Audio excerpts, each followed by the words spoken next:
Hello students, physics ফান্ডা চ্যানেলে তোমাদেরকে স্বাগতম। আজকে আমরা ক্লাস 11-এর ভেক্টর চ্যাপ্টারটি শুরু করব। ভেক্টরের বেসিক কনসেপ্ট নিয়ে আজকে আলোচনা করব। এটি বেশ কয়েকটি পার্টে আমি ডিভাইড করেছি, তো প্রতিটা পার্ট আমি প্রতিদিন আপলোড করব। তো চলো শুরু করা যাক ক্লাস 11-এর ভেক্টর চ্যাপ্টার।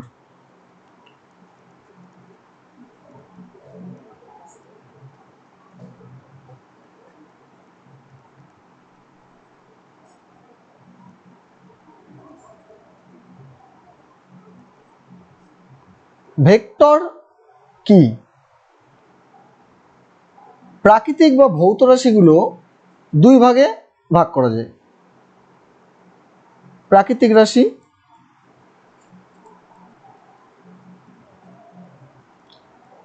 একটা হচ্ছে স্কেলার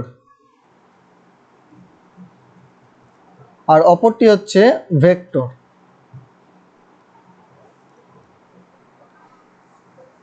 স্কেলার তাদেরকেই বলে যাদের কেবলমাত্র মান আছে, ভ্যালু। বাট ভেক্টর হলো তাদের বলে যাদের মান এবং অভিমুখ দুটোই আছে। এটা খুবই বেসিক সাধারণ একটা ডেফিনেশন। স্কেলারের মধ্যে পড়ে অতিক্রান্ত দূরত্ব,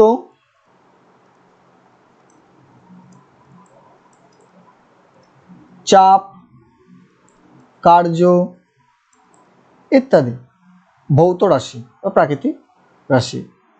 ভেক্টরের মধ্যে পড়ে বল, বেগ, ত্বরণ, মন্দন ইত্যাদি। স্কেলারের আলাদা বীজগাণিতিক যোগ বিয়োগ গুণ ভাগের নিয়ম থাকে, ভেক্টরের আলাদা যোগ বিয়োগ গুণ ভাগের নিয়ম আছে। স্কেলারের ম্যাথমেটিক্যাল বিভিন্ন অপারেশনের সঙ্গে ভেক্টরের অপারেশনের মিল নেই। বেসিক্যালি ভেক্টর মোর জেনারেল দ্যান স্কেলার। আরেকটি ভাগ উঁচু ক্লাসে আছে যাকে বলা হয় টেনসর।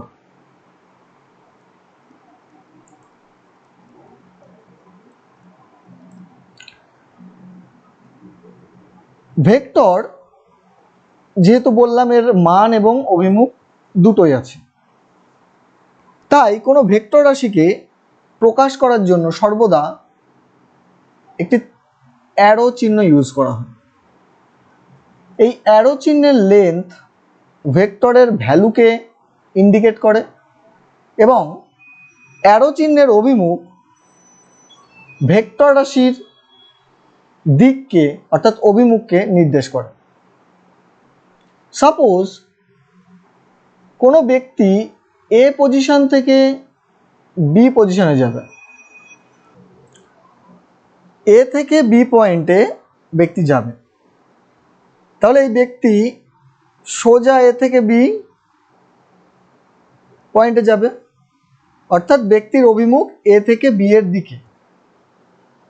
এখন এ থেকে বি এর মধ্যে ডিস্টেন্স আমি ধরে নিই 100 মিটার। তাহলে এ টু বি এর ডিস্টেন্স 100 মিটার, বাট অভিমুখ এ থেকে বি এর দিকে। তাহলে আমরা এটাকে ভেক্টরে কিভাবে প্রকাশ করব? এ বি মাথায় একটা অ্যারো চিহ্ন দিয়ে সমান 100 মিটার, অর্থাৎ এ থেকে বি এর দিকে যাচ্ছে, 100 মিটার ডিস্টেন্স কভার হচ্ছে। এখন ওই ব্যক্তি যদি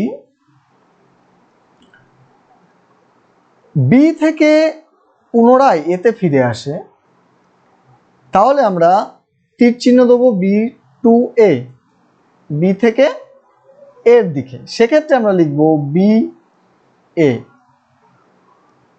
এবং এর ভ্যালু কি হবে? 100 মিটার। বাট অভিমুখ আগেরটাকে যদি আমি পজিটিভ ধরি এটা হবে নেগেটিভ। তাহলে বিষয়টা কি দাঁড়ালো, যে ভ্যালু এক বাট অভিমুখ বিপরীত হওয়ায় চিহ্নটা আমাকে কি দিতে হলো, নেগেটিভ দিতে হলো। তো এখানেই ভেক্টরের বিশেষত্ব, যেখানে অভিমুখের সঙ্গে কি চিহ্নের সম্পর্ক আছে। এখন কোনো ভেক্টরের ভ্যালুকে কিভাবে প্রকাশ করে, এখানে আমরা দেখলাম A B value 100 metre, but এটা প্লাস, কারণ এ থেকে বি এর দিকে আমি প্লাস ধরে নিয়েছি। বাট বি থেকে যখন এর দিকে যাচ্ছে তখন ভ্যালু মাইনাস, কেন, কারণ অভিমুখ বিপরীত হয়ে গেছে। কিন্তু যদি আমি বলি দুটোর ভ্যালু ভেক্টরের, তাহলে আমাকে এই মডিউলাস বা মড চিহ্নটা দিতে হবে, এবং মডের ভ্যালু অলওয়েজ পজিটিভ হয়। তাহলে এ বির মড হবে 100 মিটার, এবং বি এ এই ভেক্টরটার মডও কত হবে, 100 মিটার। তাহলে দেখো মড ভ্যালু অলওয়েজ পজিটিভ, কারণ এ থেকে বি এর ডিস্টেন্স বা বি থেকে এর ডিস্টেন্স একই, শুধু অভিমুখের পার্থক্য থাকার কারণে প্লাস এবং মাইনাস নেওয়া হয়েছে। তাহলে এরকম আমরা যদি বিভিন্ন ভেক্টর নিই, যেমন এটাকে আমি এ ভেক্টর দিয়ে বলতে পারি, এটাকে বি ভেক্টর, এটাকে সি ভেক্টর, তাহলে এখানে পরিষ্কার বোঝা যাচ্ছে যে এ ভেক্টরটা সাইজে ছোট, সি ভেক্টরটা মিডিয়াম, বি ভেক্টরটা অনেক বড়, কারণ এদের অ্যারো চিহ্নগুলো দেখে বোঝা যাচ্ছে। তাহলে এদের মড ভ্যালু আলাদা হবে এবং এদের অভিমুখও দেখো আলাদা, তাই না? তাহলে ভেক্টরকে অনেকগুলো ভাগে ভাগ করা যায়। 1 নম্বর, সমান ভেক্টর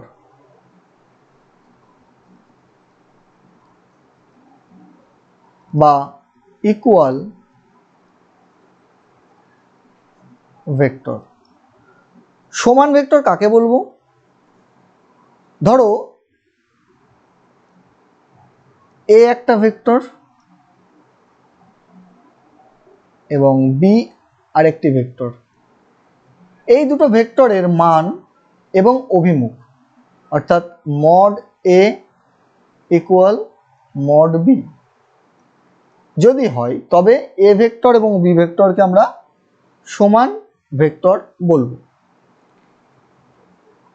কিন্তু ধরো আরেকটি ভেক্টর নিলাম যার ভ্যালু সমান কিন্তু অভিমুখ বিপরীত, তাহলে আমরা কি বলবো, তাহলে দেখো এখানে মড সি কিন্তু সমান এ বির সাথে, কিন্তু অভিমুখটা বিপরীত হওয়ায় সি ভেক্টরকে আমরা এ এবং বি ভেক্টরের বিপরীত ভেক্টর বলবো।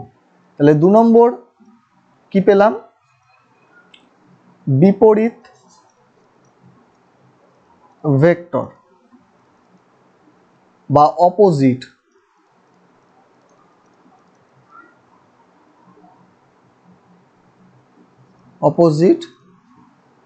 ভেক্টর।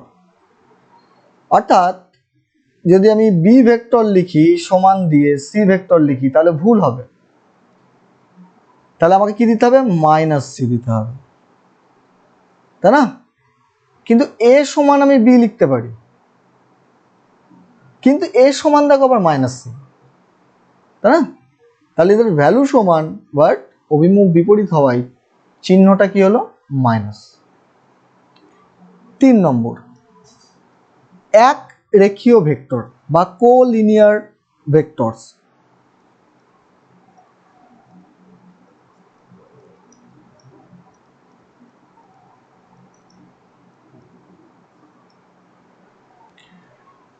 ধরো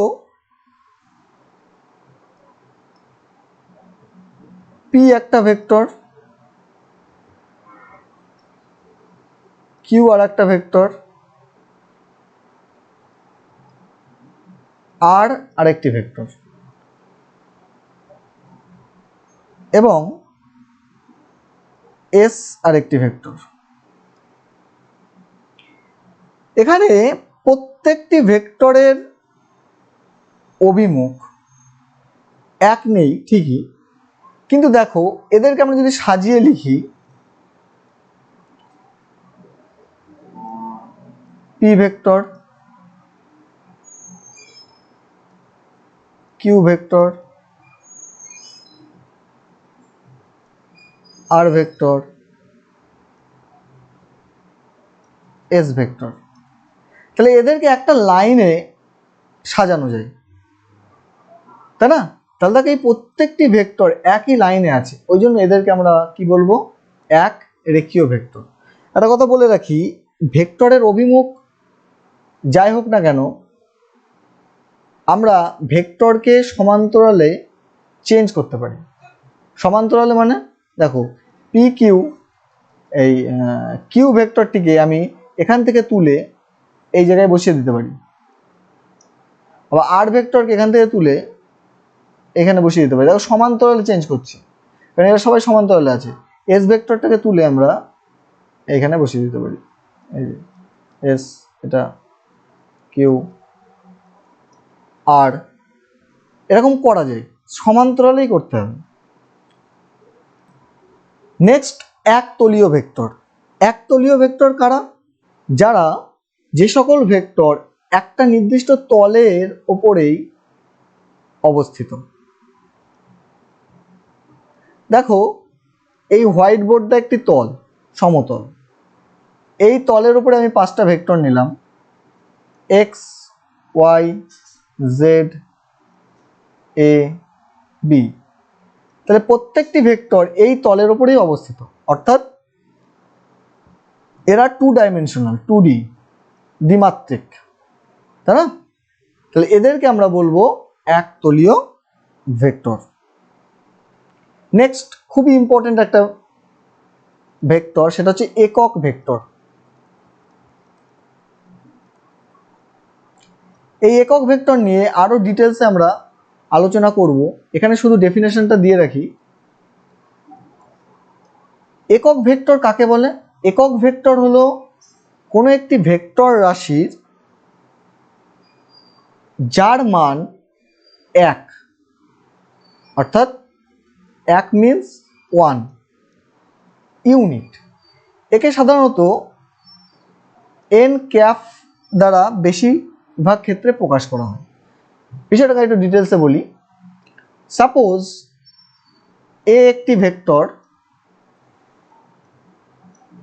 যেটা যাকে আমরা বিভক্ত করলে অনেকগুলি ইউনিট পেতে পারি।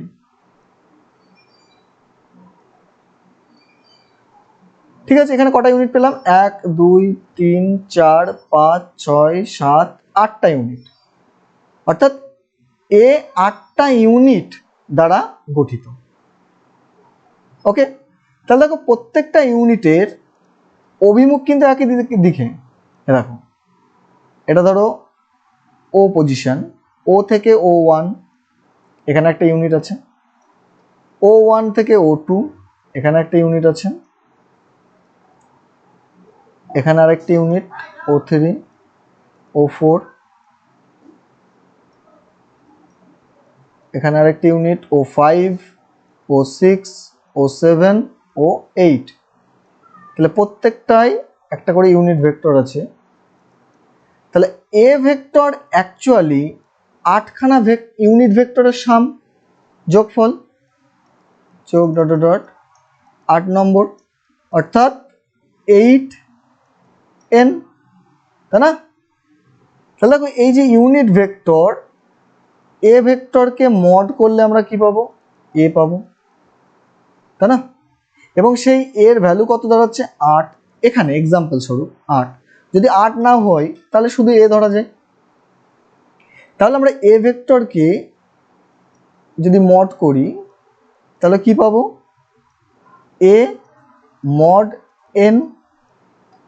এবং আগেই বলেছি যে এন ভেক্টর হলো ইউনিট ভেক্টর, অর্থাৎ যার মড ভ্যালু 1, তাই না? তাহলে আমরা এ ভেক্টরকে এইভাবে লিখতে পারি যে এ ভেক্টর ইকুয়াল এটা সমান এ, তাহলে মড এ ইন্টু এন।